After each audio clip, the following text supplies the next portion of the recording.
கண்ணை தொடச்சிட்டு நேரா என் முகத்தை பார்த்து பேசு. ஏன் இவ்வளோ பயம்? உன்னை படைத்த நான் உனக்கு முன்னாடி இருக்கும்போது எதுக்காக இந்த புலம்பல்? பிள்ளையே, நீ சிந்துற கண்ணீரை நான் பார்க்காம இல்லை. ஆனா அந்த கண்ணீருக்குள்ள மறைஞ்சிருக்கிற உன் பயம் எனக்கு பிடிச்சமானதா இல்லை. இன்னைக்கு உன் பாரத்தை உண்மையாவே இறக்கி வைக்கணும்னு ஆசைப்படுறியா? அப்ப நான் சொல்ற இந்த உண்மையை உன் ஆத்துமாவுக்குள்ள வாங்கு. இது உன் காயத்துக்கு மருந்தாகும். நீ அழுதுகிட்டே ஜெபிக்கும்போது உன் பிரச்சனையை தான் நீ பெருசா பார்க்குற. அதை தீர்க்கக்கூடிய என் வல்லமைய நீ மறந்துடுற. உன் கண்ணீரை நான் பார்க்குறேன், ஆனா அதை விட உன் விசுவாசத்தை பார்க்க நான் ஆசைப்படுறேன்.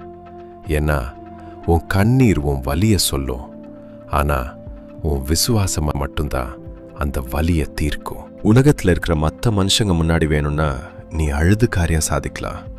ஆனா நான் உன் எஜமான் இல்லை, உன்னை படைத்த தகப்பன். ஒரு பிள்ளை அப்பா கிட்ட கேட்கும்போது அழுதுகிட்டே கெஞ்சாது, என் அப்பா எனக்காக செய்வாருங்கிற உரிமையோட கேட்கும். பிச்சை எடுக்காத, உரிமை கொண்டாடு. விசுவாசம் இருக்கிற இடத்துல வேதனை அழுக தானாவே மறைஞ்சிடும். அங்க நன்றி கலந்த ஆனந்த கண்ணீர் மட்டும்தான் வரும். இப்போ ஒரு முடிவெடு. இந்த நிமிஷத்துல இருந்து நான் பயப்பட மாட்டேன். ஏன்னா என் அப்பா பார்த்துக்க போறாருன்னு ஒரு நிமிஷம் புன்னகை பண்ணிப்பாரு. அந்த நொடியே உன் இதயத்துல இருக்கிற பாரம் காணாம போகும். நீ எப்போ சிரிச்சிட்டு துதிக்க ஆரம்பிக்கிறியோ அப்போதான் அந்த சுமைய நான் என் தோள்ல ஏத்திப்பேன். நீ பயந்து நடுங்கிறதுக்கு நான் உன்னை படைக்கல. தலை நிமிர்ந்து சிங்கமா நடக்கிறதுக்கு தான் உன்னை உருவாக்கியிருக்கேன்.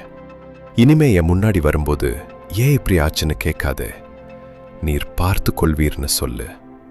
இந்த வீடியோவை பார்த்துட்டு இருக்கிற உனக்கு நான் ஒன்று சொல்றேன். இப்போ இந்த நிமிஷமே அந்த பயத்தை என் பாதத்துல வை. நீங்க போதும் அப்பான்னு சொல்லு. அந்த பாரம் இறங்கிறத நீயே உணர்வ. உன் வெற்றிய நான் எழுதிட்டேன். நிமிர்ந்து நட நான் இருக்கேன். உன் விசுவாசம் உன்னை காக்கும். ஆமென், ஆமென், ஆமென்.